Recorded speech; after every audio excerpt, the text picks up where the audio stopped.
Introduction of Persuasive Speaking. We have selected a speaker named Dr. Elmi Baharudin. He is a lecturer at College University Polytech Mara, KUPTM, located at Kuala Lumpur. This assignment had divided into three parts, which is theoretical part, practical part, and critical argument. Part of assignment. The first is theoretical. Theoretical part is based on finding books and article, while practical is a real situation shared by a speaker, Dr. Helmi. And the last is critical argument, based on difference and similarities that we found. There are several parts that important to discuss in persuasive speaking, which is function of persuasive speaking, type of persuasive speaking, strategies of persuasive speaking, and approaching audience attitude. Assalamualaikum warahmatullahi wabarakatuh. My name is Asra bin Baharudin. I'm from year 3 in Dakwah and Management, USIM, of course. And I want to talk about my job in my assignment. Firstly, I want to introduce our speaker, which his name is Dr. Elmi bin Baharudin.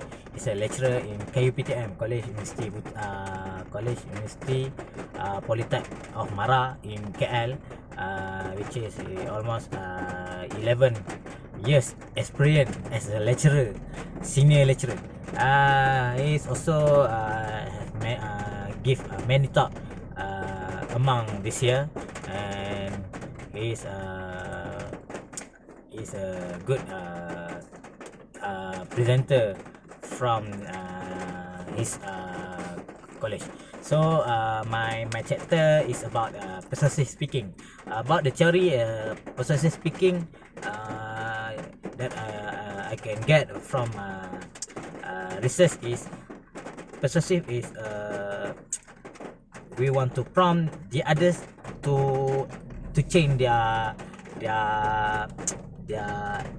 mind, their mindset, how their behavior. That's a theoretical part.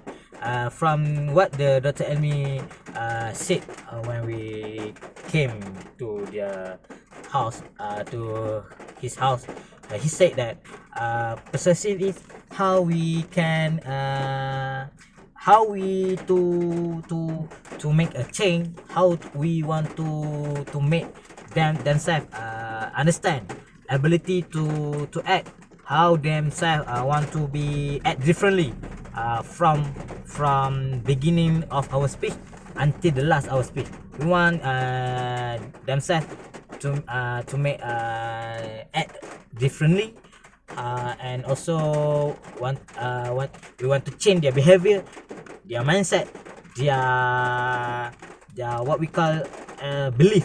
So Dr. Elmi said, and what the theory said, almost same, almost what we call that, perfect. The theory said want to change the mindset, and Dr. Elmi also said ability to change the belief, their mindset, and that's what I get from this theoretical argument about Dr. Elmi and theoretical part. So that's from me, Asra bin Baharudin. Thank you so much. Bismillahirrahmanirrahim. My name is Siti Nur Shakira binti Muhammad Zaid from TAA5. My part is the function of persuasive speaking. From the theory part, there are two functions of persuasive speaking. First, speeches to convince, means speaker can express their own feelings and opinion. The second is actuate. Speeches to actuate are designed to motivate particular behavior. From the particular part, firstly, persuasive speaking is a good relationship with the audience to achieve a communication goals. The second function of persuasive speaking, according to Dr. Elmi, is speech in the form of instruction. For example, lecturer give instruction in teaching and learning process. In practical argument, I can conclude that the function of persuasive speaking between theory and practical are similar. That's all from me. Thank you. Types of persuasive speeches. Based on book Communicating for Results, A Guide for Business and the Profession by Cheryl 2010, there are 3 types of persuasive speeches. First, proposition of fact, which is one focus of persuasive speaking. Second, proposition of value, which is we argue something right or wrong, moral or immoral, better or worse than another thing. Third, proposition of policy, which is ask the speaker to advocate for an appropriate course of action. On practical part, based on Dr. Helmi, he said in the scope of lecturer and student, there must have win-win situation among them. When the student make something incorrectly, the lecturer must monitor and correct the answer. So, my name is Jannatul Ma'wa binti Suti Kislan 117264. Today, I would like to share with all of you persuasive strategies with these 3 elements, which are ethos, logos, and pathos. Number 1 is about ethos. So understand how your audience feels about the topic you are trying to addressing. You will need to take steps to help them see you as these 2, credible and interesting. First is you need to take care of your attire. What you wear and how you behave even before opening your mouth can go far in shaping your ethos.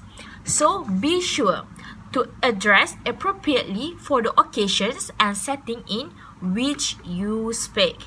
So the next is be attention and maintain enthusiasm about your topic throughout the speech. What is strategies in logos is another way to enhance your ethos and your chances of persuading the audience is to use the sound arguments. When we talk about the logos, it's related to the arguments. This argumentative approach is what Aristotle referred to as a logos, or the logical means of providing an argument. So, in order to make sure the audience is understand and believe each of your topic and or what you are trying to say, each argument must be supported with some evidence. Pathos. Aristotle calls this element of the speech pathos. Pathos draws on the emotions, sympathies, and prejudice of the audience to appeal to their non-rational side.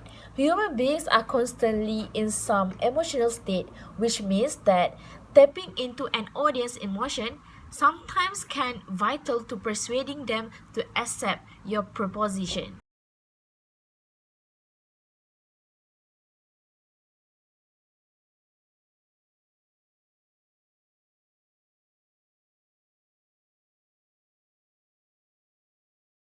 Bismillahirrahmanirrahim.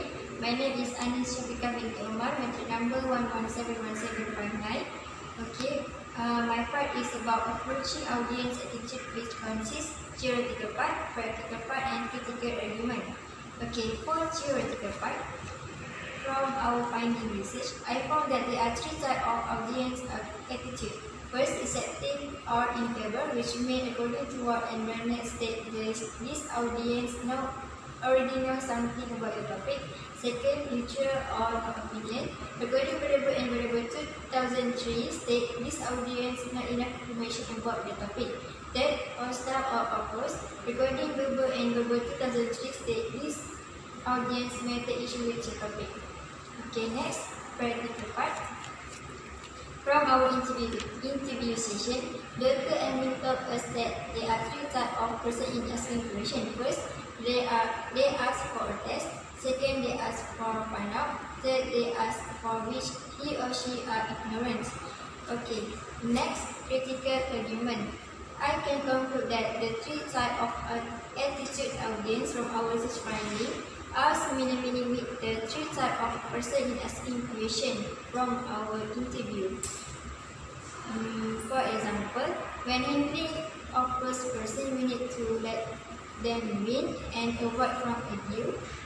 That's all. Thank you.